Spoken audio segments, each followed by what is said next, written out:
was the moment when everything was about to change. Arguably the most famous comedy actor of the 1990s, star of smash hits like The Mask, Dumb and Dumber, and Liar Liar, Jim Carrey won the Golden Globe for Best Actor in a Motion Picture Drama for his performance in The Truman Show, in a surprise upset. 5 years before this win, he was talking out of his ass in Ace Ventura: Pet Detective, something he referred to in his speech. This is serious. It's gonna be so hard to talk out of my ass after this. Now he was beating out Nick Nolte in a somber Paul Schrader drama, and Tom Hanks in a Steven Spielberg World War II epic for an award, at least in 1999, that was a pretty big deal. It practically guaranteed an Oscar nomination for Carrey a few weeks later, and even a potential win at the March ceremony. It represented a new beginning to his career, one that, like Robin Williams and Hanks, could move successfully between comedic and dramatic projects. He already had the Andy Kaufman biopic Man on the Moon in the can, as well as a cameo in the 1998 drama Simon Birch. The man better known for his comedies was about to be taken seriously as a dramatic actor, but then came the Oscar nominations. Many of the other Golden Globe nominees for Best Actor who lost to Carrey made the list, including Tom Hanks, Ian McKellen, and Nick Nolte. Edward Norton received a surprise nomination for his performance in the critically acclaimed American History X, and the last nominee, the one who would go on to win, was Roberto Benigni for Life is Beautiful, a film that had been completely ignored at the Golden Globes. So that was it.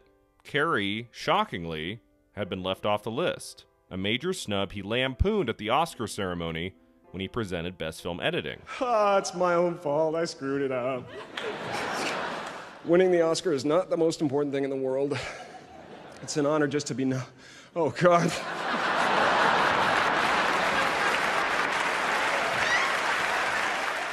He was able to poke fun at himself that night, I think, because it seemed obvious to everyone that his time was still coming, that his near miss of an Oscar nomination for The Truman Show would eventually lead to some love from the Academy in the years to come. But here we are, in 2022, Jim Carrey is now 60 years old, and he still has never been nominated for an Academy Award. Not for The Truman Show, not for Man on the Moon, and not for Eternal Sunshine of the Spotless Mind. Why has the Academy Award eluded Carrey for so long? Why has he been ignored for one terrific performance after another? In this video, I'm going to discuss Jim Carrey's extraordinary career in film and television, and the many reasons why he's never been nominated for an Oscar. First, let's go back to the beginning. Carrey was born James Eugene Carrey on January 17, 1962, in Ontario, Canada. His childhood had tremendous struggles, at one point his father Percy losing his job and his family becoming homeless for a short while, which Carrey talked about at a college graduation ceremony.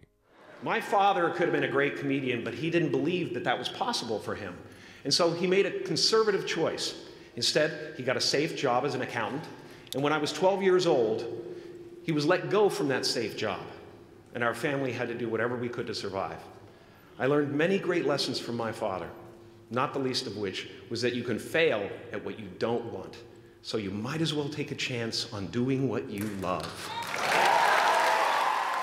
As a teenager, he started performing at the comedy clubs in downtown Toronto, and eventually became the opening act to Rodney Dangerfield before he made a permanent move to Hollywood in 1983. Many think of Carrey's first major acting gig as in Living Color, but he appeared in tons of projects throughout the 1980s, including the short-lived TV series The Duck Factory, the entertaining vampire comedy Once Bitten, which features one hell of a dance number, by the way, and Clint Eastwood's The Deadpool, which featured Carrey in a rare early dramatic role. Earth Girls Are Easy was his most high-profile movie yet, where he played one of 3 aliens whose spaceship lands in a Los Angeles swimming pool, and then his breakthrough came soon after that with In Living Color, the classic sketch comedy series where Carrey, the token white guy, played a variety of hilarious characters, like Vera DeMilo, Grandpa Jack McGee, and the one and only Fire Marshal Bill. Are you all right?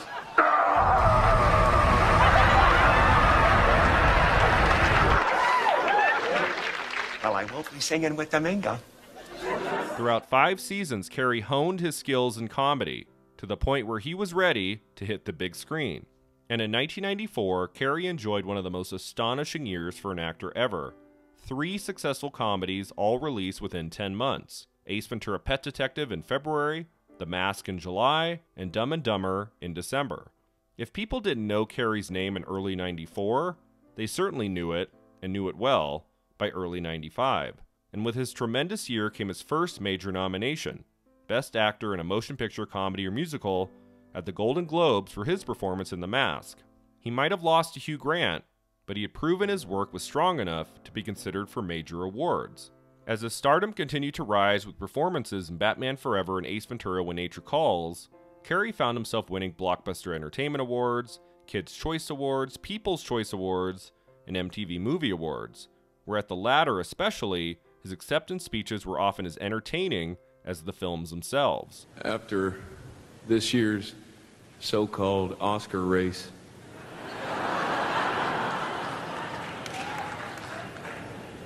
I realized that dancing for the man just ain't where it's at. Carrey became the first actor to earn $20 million for a movie, for 1996's The Cable Guy, the underappreciated Ben Stiller comedy, and the 1997 hit Liar Liar gave Carrey another great vehicle to show off his comedic talent, audiences responding enthusiastically, and Carrey earning his second Golden Globe nomination, this time losing to Jack Nicholson. I want to thank my fellow nominees. Thank you. Sorry. No, But as much as Liar Liar gave viewers what they wanted out of Jim Carrey, he was ready to move away from comedy, at least for a little while, and give us 2 back-to-back dramas made by a couple of gifted auteurs that would show the actor in a brand new light. 1998's The Truman Show, one of my 5 favorite films of all time, was the perfect transition vehicle for Carrey because he still got to be funny and quirky as Truman Burbank, while at the same time show growing menace and pain as he comes to realize his entire life, his whole world, has been a fraud. His manic intensity in the film's middle act can be humorous at times, to be sure, but also completely real, showing shades to Carrey that marked a true departure from the films he had made prior. What the hell are you talking about? Who are you talking to? Carrey's Golden Globe win in the drama category was no stunt. It was a well-earned award that gave Carrey a chance on the world stage to demonstrate, as he said in his speech, that he was so much more than funny faces. Especially Peter Weir. Thank you, Peter, so much. Thank you for allowing me to play Truman Burbank, for seeing more in me than just funny faces. But the Academy, sadly, didn't see it that way. Carrey's name not appearing on the nominations list for the films of 1998. I'd say there were a few reasons why he wasn't nominated for The Truman Show. The first is that it was an extremely competitive year for Best Actor, and a couple of nominees we were expecting were bound to fall through the cracks. The second is that The Truman Show had come out way back in June. If it had been released in November or December, Carrey's likelihood of a nomination would have been much greater. The third is that Carrey is still funny enough at times in The Truman Show, like when he does his shtick in front of a mirror, that some Academy members might have believed he was good in the movie, but not worthy of being on a list next to Tom Hanks, Ian McKellen, and Nick Nolte. The fourth reason, which I think might have played the biggest part in his snub, was that the Academy just wasn't ready to honor an actor the world still thought of as a comedian. Sure, comedians are recognized by the Academy here and there. Think Lily Tomlin for Nashville, Mary Tyler Moore for Ordinary People, Dan Aykroyd for Driving Miss Daisy, and Bill Murray for Lost in Translation. One of the funniest men who ever lived, Robin Williams, earned a whopping 4 Oscar nominations in his career, finally winning for his dramatic turn in Good Will Hunting. So it's not to say the Academy doesn't consider comedians for the top award, it's just that Carrey was so successful, such a massive superstar, that he was going to have to do something extraordinary, and the more serious the better if he wanted Oscar recognition. In 1999, he did give us something extraordinary, at least in my eyes, maybe his finest film performance ever in Milos Forman's dazzling biopic about Andy Kaufman, Man on the Moon. This was the role Carrey was born to play, totally uncanny as Kaufman throughout the entire film. He believed in the project so much that in some regards he became Kaufman on the set, refusing to be acknowledged by his real name and only the character he was playing. Listen, if you were a man, you'd apologize to me right now, but you're just poor white trash. And so I guess, that's too lofty a concept, for you. I mean, what are you gonna do? The absorbing Netflix documentary Jim and Andy: The Great Beyond which marks to date Carrey's only Emmy nomination, details in fascinating behind-the-scenes footage the extent Carrey lost himself inhabiting Kaufman's persona while making Man on the Moon. Like in The Truman Show, Carrey is often very funny throughout the 1999 movie, but it's always to serve the story. This one about a comedian who refused to play by the rules. The film opened in December, which made it fresh in everyone's minds as they voted for Best Actor at all the award ceremonies in the spring of 2000. This time, Carrey came even closer to an Oscar nomination, being nominated for and ultimately winning another Golden Globe, this time in the comedy or musical category, which confused Carrey upon his win. But, you know, I was a little shocked that it was in the comedy or musical category, actually. But, you know, I'll go with it. I'll get a songbook. Right to Broadway, man. You can't shoot a man with a gun, with a gun, with a gun. And unlike The Truman Show, Carrey managed a Screen Actors Guild Award nomination, to date his one and only. A Golden Globe win and a SAG nomination is typically assigned the Academy Awards are next. But once again, there was another snub. The Academy was ready to award Kevin Spacey with a second Oscar, but not even a nomination for Carrey.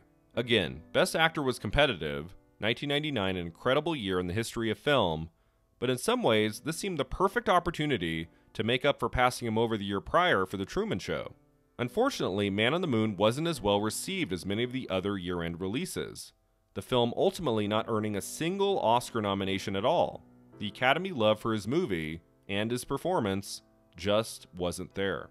After making 2 dramas back-to-back, Carrey returned to comedy in 2000 with Me, Myself, and Irene, and Dr. Seuss's How the Grinch Stole Christmas, the latter film a holiday blockbuster that earned him another Golden Globe nomination. 2001's The Majestic, however, was the first major miss for Carrey, a 1950s period drama directed by Frank Darabont that bombed with critics and at the box office, showing that Carrey's name above the title wasn't always enough to guarantee interest from an audience. I believe to this day the failure of The Majestic is the reason Carrey didn't go on to make more dramas afterward, and that if the film had been better received, the trajectory of his career over the next 20 years might have been different. Carrey returned to comedy in great form in 2003's Bruce Almighty, and then in 2004, he gave us one of his best performances ever in Michel Gondry's Eternal Sunshine of the Spotless Mind. This innovative science fiction take on a relationship gone sour is one of the most original films of the 2000s. Carrey and Kate Winslet having tremendous chemistry in the lead roles, the film's stacked with a terrific supporting cast that includes Kirsten Dunst, Mark Ruffalo, and Elijah Wood. This is a riveting, authentic, ultra-subdued Carrey performance audiences had never seen on screen before, one filled with pain and loss and regret. It's the kind of role comedic actors are so good at giving on film, and Carrey makes it his own from beginning to end. It would be different if we could just give it another go-round. Once again, he received a Golden Globe nomination, and for the first time ever, he received a BAFTA nomination for Best Performance by an Actor in a Leading Role. He seemed to be on track, finally, to appear on the official list for the Best Actor Academy Award. Eternal Sunshine of the Spotless Mind was a hit with audiences, was maybe his most beloved ever in critical circles, the film racking up award nominations and wins all over the place. On Oscar nominations morning, Kate Winslet and the film's genius screenplay were singled out, but alas, not Carrey. You could argue he was looked over yet again because the film had opened the previous spring, and the competition in Best Actor was fierce, just like it always is. You could also argue Winslet has the more colorful character, while Carrey is quieter, more introspective, making him less of a standout. But I think he is outstanding in this film, and if there's one he absolutely should have received an Oscar nomination for, it was Eternal Sunshine of the Spotless Mind. Throughout the following decade, Carrey appeared in movies of lesser and lesser quality, like Fun with Dick and Jane, The Number 23, and Mr. Popper's Penguins. By the 2010s, he was taking on more supporting roles, and his return in the lame sequel Dumb and Dumber 2 didn't do him any favors. For me, his last great dramatic performance on film was in the little scene I Love You, Philip Morris, in which he played a gay con man who finds love in prison with Ewan McGregor. I'm not a CFO. I'm not a cop. I'm not some kind of escape artist. Those Stephen Russells are dead. Now all that's left is the man that loves you. This is one of Carrey's most eccentric, daring, and unlikable performances, one I wish more people had seen at the time. If you're a fan of his, I strongly recommend you check it out. The most recent Golden Globe nomination Carrey has received was not for a movie, but for the Showtime series Kidding, in which he played a children's television host who struggles with grief after the death of one of his children in a traumatic car accident. I'm good but unlimited, that's an economy. Gave a Lipinski a bad tracheotomy, angry at God and I'm angry at Jill. She was driving the car. It's her fault we lost Phil! These 20 beautifully written and directed half-hour episodes show Carrey at his dramatic best, in a world slightly off-kilter that allows us to see in so many ways he's still a great actor, one willing to take risks and show a dark, wounded side that for so many years stayed hidden from audiences, especially when he was a comedy superstar in the 1990s. But you're on Kidding, and that's on TV, so... Yeah, it's awkward because you're a hero, but we do have to ask you to move. All right, I'm going. Should I take my dinner too? I wouldn't want to leave any of my DNA in the film section. Yeah. Jim Carrey might not be a superstar anymore. His role as Dr. Robotnik in Sonic the Hedgehog 1 and 2, marking his only significant screen appearances in nearly a decade, but I still have hope that one of my favorite actors has a few more amazing performances left in him. In the hands of a terrific script and a visionary director, Carrey could absolutely pin down his first Oscar nomination. He should have been nominated 3 times by now, for The Truman Show, Man on the Moon, and Eternal Sunshine of the Spotless Mind. But that's not to say it can't happen if the right project comes around. Alas, I'm not even sure Carrey cares about getting an Oscar nomination at this point, as he discussed in a 2019 Vanity Fair article. He said, "There's a lot of monkey business that goes on around awards. If you don't show up to a certain dinner, you screw your chances and all those things. I've never been real good at playing that game. The only time I've ever felt a twinge of something about an award or not getting nominated is whenever people tell me I should be. Like, really? Should I be disgruntled? I had a wonderful time and I met a bunch of people. Isn't that enough?" And when I dream, I don't just dream any old dream. No, sir. I dream about being 3-time Golden Globe winning actor Jim Carrey. Because then I would be enough. Still, as a lifelong fan of his, I sure hope his day of Oscar glory will come eventually. Does the Oscar mean something special? I mean, it's your craft. It's a place where they honor people. Of course it means something. It's a beautiful thing. I mean, it's a nice thing to be recognized by your peers, certainly.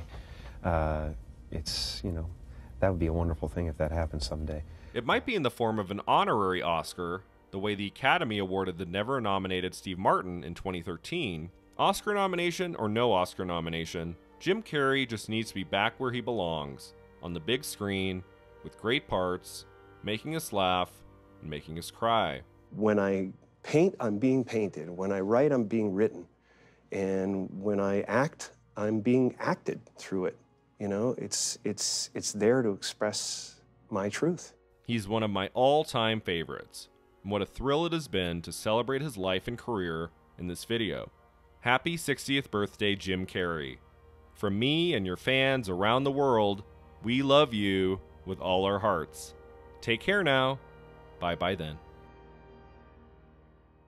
Thanks so much for watching. If you enjoyed this video, don't forget to like and subscribe. And tell me in the comments below what performance you believe Jim Carrey should have received an Oscar nomination for. Do you think the Academy will recognize him in the future? See you next time.